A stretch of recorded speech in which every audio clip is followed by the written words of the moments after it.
Anda kembali di Berita Utama bersama saya Jihan Novita. Saudara, polemik keaslian ijazah Jokowi seolah jadi drama tanpa akhir. Bahkan kasusnya tidak juga tuntas hingga tahun berganti. Meski gelar perkara khusus telah dilakukan, ketidakpercayaan sebagian kelompok tetap memicu babak baru dalam sengketa hukum di awal Januari 2026. Belakangan, kasus ini kian melebar. Partai Demokrat meradang. Sang Ketua Majelis Tinggi Susilo Bambang Yudhoyono disenggol berada di balik tudingan ijazah palsu Jokowi. Pak SBY cukup terganggu dengan isu ini karena tidak benar yang disebutkan bahwa Pak SBY berada di balik isu ijazah palsu ini. Kalau juga tidak dihentikan, ada kemungkinan Pak SBY akan mengambil langkah hukum akan dengan pertama memberikan somasi kepada orang-orang yang sudah membuat fitnah tersebut dan terbuka kemungkinan untuk menempuh jalur hukum. Terusik dengan tudingan di media sosial, Partai Demokrat resmi melayangkan somasi kepada pemilik akun TikTok berinisial SWBP 31 Desember 2025 lalu. Somasi ini sebagai respon terhadap tudingan bahwa Presiden ke-6 Republik Indonesia Susilo Bambang Yudhoyono adalah dalang di balik isu ijazah palsu Jokowi. Partai Demokrat meminta akun tersebut meminta maaf dan memberikan klarifikasi secara terbuka. Pak SBY tidak terlibat dan tidak pernah berada di balik isu ijazah Pak Jokowi. Dan disinformasi semacam ini tentu sangat berbahaya karena bisa merusak reputasi dan juga ruang demokrasi. Kalau misal kemudian masih berlanjut, tentu ini akan berproses menuju proses penegakan hukum selanjutnya di ranah pidana. Langkah Partai Demokrat mensomasi 4 akun media sosial didukung Roy Suryo, saudara, tersangka kasus tudingan ijazah palsu Presiden ke-7 Joko Widodo.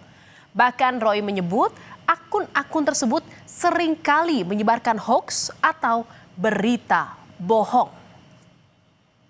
Saya ingin juga memberikan dukungan serupa kepada salah satu partai ya. Sudah melakukan somasi dan juga akan melayangkan tuntutan kepada beberapa akun di TikTok dan juga di YouTube ya.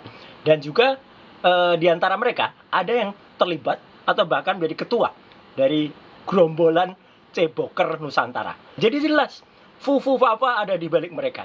Jadi sekali lagi untuk partai tersebut maju terus.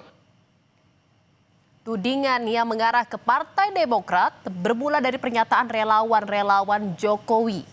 Ketua Umum Solidaritas Merah Putih Sylvester Matutina menyebut Roy CS hanyalah pion-pion dari tokoh besar yang ingin memecah belah Prabowo Gibran.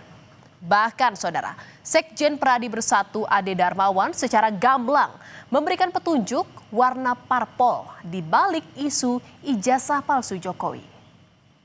Ya, seluruh Indonesia sudah melihat tampilan saya hari ini, saya berbaju apa gitu, ya kan? Nah, sisa men-challenge saja, mencari pemikiran sendiri, berpikir masyarakat sendiri. Bahwa siapa sih kira-kira dalangnya gitu loh. Nah, saat ini saya berbaju apa? Nah, itu mungkin salah satu clue yang bisa saya sampaikan. Sementara itu, saudara, dalam sesi wawancara dengan Kompas TV, Jokowi menyatakan bahwa tudingan ijazah palsu yang diarahkan kepadanya sebagai sebuah operasi politik. Pasalnya, tudingan ini sudah bergulir selama 4 tahun dan tak kunjung selesai. Jokowi melihat ada pihak lain yang ingin merendahkan dan menurunkan reputasinya.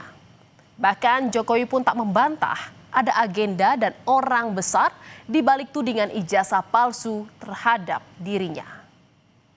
Dan yang saya lihat ini memang ada agenda besar politik, ada operasi politik yang sehingga bisa sampai bertahun-tahun nggak rampung-rampung karena keinginan mereka untuk mendowngrade, menurunkan reputasi.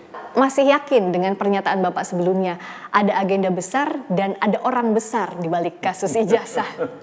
Saya pastikan, iya. Saudara, somasi tak digubris, Partai Demokrat akhirnya melaporkan 4 akun media sosial yang menuduh Susilo Bambang Yudhoyono terlibat isu ijazah Jokowi ke Polda Metro Jaya. Laporan dilayangkan 5 Januari lalu atas dugaan tindak pidana penyebaran berita bohong. 4 akun media sosial yang dilaporkan adalah kanal YouTube @agrifanani, Bang Boy, dan Kajian Online, serta TikTok Sudiro Wibudius MP. Laporan disertai dengan bukti-bukti pendukung. Saudara, kasus tudingan ijazah palsu Jokowi pun kian melebar. Setelah Partai Demokrat, giliran Roy Suryo melaporkan 7 orang pendukung Jokowi atas dugaan pencemaran nama baik ke Polda Metro Jaya. Roy membagi laporan dalam 2 klaster, yakni tuduhan ijazah palsu miliknya serta tuduhan keterlibatan dalam korupsi Hambalang. Menurut Roy, tuduhan-tuduhan yang disebar melalui media sosial itu tidak memiliki dasar. Dan saya telah melaporkan 7 orang. 7 orang itu ada rincinya, tapi yang dalam laporan ini memang disebut dan kawan-kawan. Para pendukung Joko Widodo itu kemudian membalik begitu saja, mengatakan ijazah saya palsu. Ada yang mengatakan ijazah S1 saya palsu, ada yang mengatakan ijazah S2 dan S3-nya juga palsu. Dan nanti saya akan... Di tengah panasnya situasi, saudara, gebrakan baru dilakukan Egy Sujana dan Damai Hari Lubis, 2 tersangka pencemaran nama baik Jokowi. Keduanya justru sowan ke rumah Jokowi. Pertemuan yang dilakukan di Solo, Jawa Tengah itu berlangsung tertutup. Soal sikap Egy ini sebelumnya sudah pernah diungkap oleh kuasa hukum Egy Sujana pasca gelar perkara khusus. Saat itu, polisi menunjukkan ijazah Jokowi pada para tersangka. Saya kaget. Semua saya lihat asli. Asli ijazah ya. Kalau asli itu punya Pak Jokowi, itu nggak urusan saya. Karena saya nggak mampu membandingkan dengan yang lain. Menurut pihak kepolisian itu asli, bagi saya itu asli. Karena selama ini yang beredar kan fotokopi.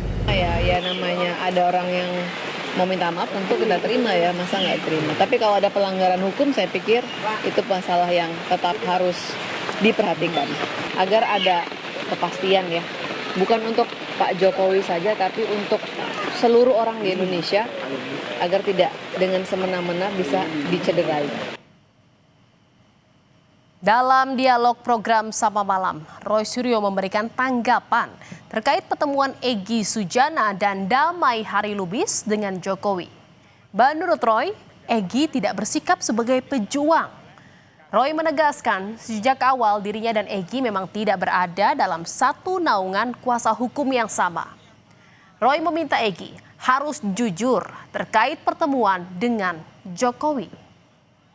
Kami kalau dalam tim kuasa hukum, advokasi dan akademisi kita tertawa malah. Oh, cuman segitu tuh akhirnya kalian berdua itu. Gitu loh. Kita kan menertawakan aja mereka. Ini untuk menertawakan Bang Egy dan juga Bang Damai. Iya, kenapa? ternyata cuman sampai segitunya. Itu bukan pejuang namanya, tapi pecundang.